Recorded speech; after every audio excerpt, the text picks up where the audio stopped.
Ayan nga po mga kabatang helmet, dahil ang dami kong nababasa, napapanood at naririnig sa social media about kay Dean Heidi.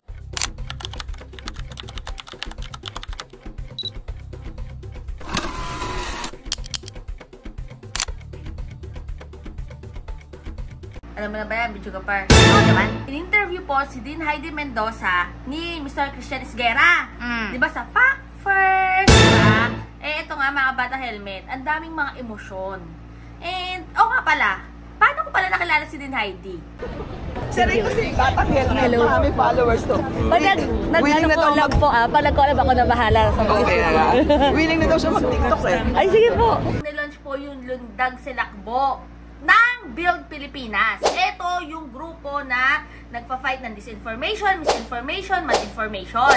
Diba nga nakasama nga natin doon si VP Lenny? Yes. Doon ko una pong na-meet si Dean Heidi Mendoza at nakakaloka lang talaga mga kabatang helmet kasi syempre no, kita natin si Justice Carpio.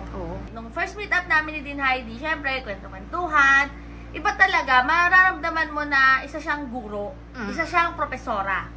Teacher eh. Talagang yung datingan talaga ay educator. Ang dami kong nababasa ngayon, Jogapar, sa Comseg, may mga nagpo-post din about their reaction dun nga sa naging interview ni Mr. Christian Esguerra kay Dean Heidi. Eto na yan mga bata helmet, mag-react.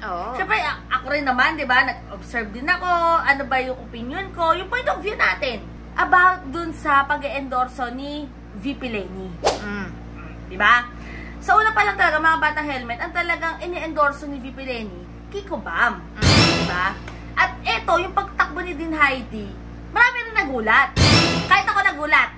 Parang gulat. Nagulat talaga tayo. Kasi, iba yung ina-expect ko eh. Alam niyo naman yung mga bata helmet, kasi ito yung target lang natin na tatakbo sana.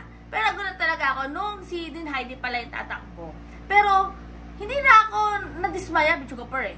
Dahil alam ko naman, kaya tumakbo si Dean Heidi is for good governance. Yung talagang parang matanggal ang korupsyon, matigil ang korupsyon. Kaya go, susuporta ako. Pero ito yan, mga kabatang helmet. Yung sa pag-endorso ni VP Lenny, di ba sinabi nga ni VP na iboboto din natin yan? Di ba? Iboboto natin yan. Number 45, di ba? Pero, ang nakikita ko kasi dyan, dahil si Dean Heidi ay kakamping. At talagang sumuporta din during the presidential election ng 2022 kay VP Lenny. Parang yung mindset ha, Bicho Kapar, mga bata helmet na kakamping si Dean, for good governance ang takbo ni Dean, so iboboto din to ng mga kakamping. At ng iba pa, kung DDS ka man or BBM ka man. Kasi andun yung track mo eh. Siyempre, hindi siya iboboto ng DDS tsaka BBM. Hindi, malay mo, di ba? Nag-ibang anyo na yung mga kabilang kubot. So, pero ang kakamping, iboboto siya. Iboboto kasi ang kakamping, talagang yung filosofiya, gusto talaga for good governance. At dahil ikaw ay for good governance, parehas tayo, di ba? Transparency. Same wavelength tayo. So, yung mindset ba ay iboboto yan. Iboboto din si Dean. Pero ito nga yan, mga bata helmet, narinig naman natin yung side ni Dean Heidi at hindi naman din natin siya masisisi. May mga nabasa kasi ako na parang naging tactless daw si Dean. Naging parang sobrang emotional sa interview kay Mr. Christian Esguerra. Tao lang din naman si Dean Heidi, mga bata helmet. May mga nararamdaman siya. At karapatan niyang maramdaman yon. Valid yun eh. Valid yun. Kasi siya yung nakaramdam eh. Diba? Pero ito lang yan, mga kabata helmet. Kung ano man yung mga sinabi ni Dean Heidi, ano man yung mga in-express niya during the interview, yun siya. Ito lang kasi yan eh. Bakit mo kailangan baguhin ang sarili mo para lang magustuhan ka ng ibang tao? Hindi na ikaw yun. Para ka lang iboto. Diba? What you see is what you get. Yun yung nakikita ko kay Dean Heidi sa persona niya eh. Sabihin niya, kahit nung nag-zoom meeting kami before, mga kabatang helmet, talagang maririnig mo kay Dean kung ano yung mga bagay na parang siya lang yung kaya talagang makapagsabi or makapagsalita. Yung mga bagay na hindi mo inaasahan na maririnig mo sa kanya. Kasi diretso talaga siyang tao. Siyempre, opinion din yan ng mga iba nagpo-post. Diba? Na ganito nga, ito yung naramdaman nila. So, valid pa rin yun kasi yun yung naramdaman nyo. Versus sa Dean Heidi, valid pa rin yun kasi yun yung naramdaman niya. Yun ang naranasan niya. Yes, yun ang naramdaman niya. Yes, yun yung napagdaanan niya. Pero ito lang yung mga batang helmet. At the end of the day, tayo pa rin naman yung magde-decide kung sino yung pipiliin natin. Kung sino sa tingin natin talaga na merong malasakit sa taong bayan.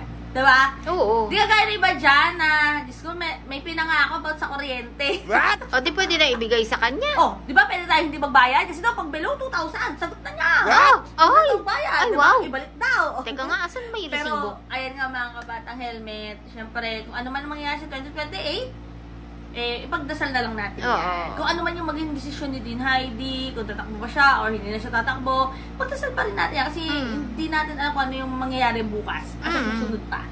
Bali, si Lord lang naman nakakaalam yan. Pero, dun sa mga nagpapakalat ng fake news at destabilization about between Mayora, VP Leni Robredo, and Dean Heidi Mendoza, itigil nyo na yan. Tanan nyo, ha? Tanan nyo. Kung may fake news kayo, ha? Huwag nyo gawing issue. Huwag nyo gawing issue. Kasi, si VP Leni, for good governance, transparency, accountability, at alam naman niya na kaya ni Dean Heidi din eh.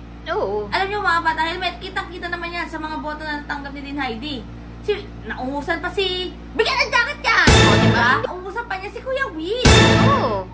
Hindi nasusukat sa popularidad. Kasi diba, between Kuya Will and Dean Heidi, syempre, mas popular si Kuya Will. Araw-araw mo ba naman na papanood sa Tutok to Will? Diba? Mas kilala mo si Kuya Will, ipoboto mo siya. Pero, tingnan niya naman, ang lumabas sa resulta. Kinaya talaga ni Dean Heidi sa first time na pagtakbo niya, na-again siya ng 8 point something. Ang naniwala sa kanya. So, malaking bagay na yun mga bata helmet. Pero sa mga magawa nga ng issue dyan, sa mga troll, ay, hindi kayo kakamping. Kasi ang kakamping, marunong mag-discern. Yes. At marunong mag-isip kung ano yung nangyayari sa paligid. Pero ayan nga mga bata helmet, comment down below nyo dyan kung ano masasabi nyo hinggil naman sa nararamdaman at ipinakitang emosyon ni Dean Heidi. At about sa mga endorsement, diba? Oo, malay mo, diba magkausap kayo ulit. Ay.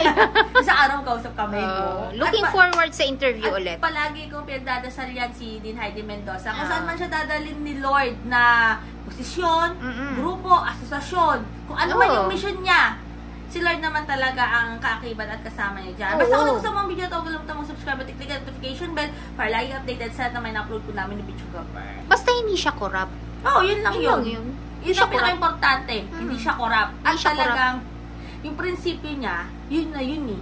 Yun siya eh. Yun yung prinsipyo niya. Diba? Kung meron man kailangan balangkasin, kailangan pag-aralan, open naman siya doon. Pero yun siya eh. What you see is what you get. Yun nga, diba? Kung meron siyang hindi alam, aaralin niya. Yes. Hindi siya sasagot kaagad ng, sige, oo. Hindi, aaralin niya yan. Basta mga bata helmet, stay happy, stay healthy, and stay safe as always. Sabi ko sa buhay ng helmet din ang bukit. Keep setting better every day. God bless everyone. Bye! Basta hindi siya corrupt. Wow. Diba?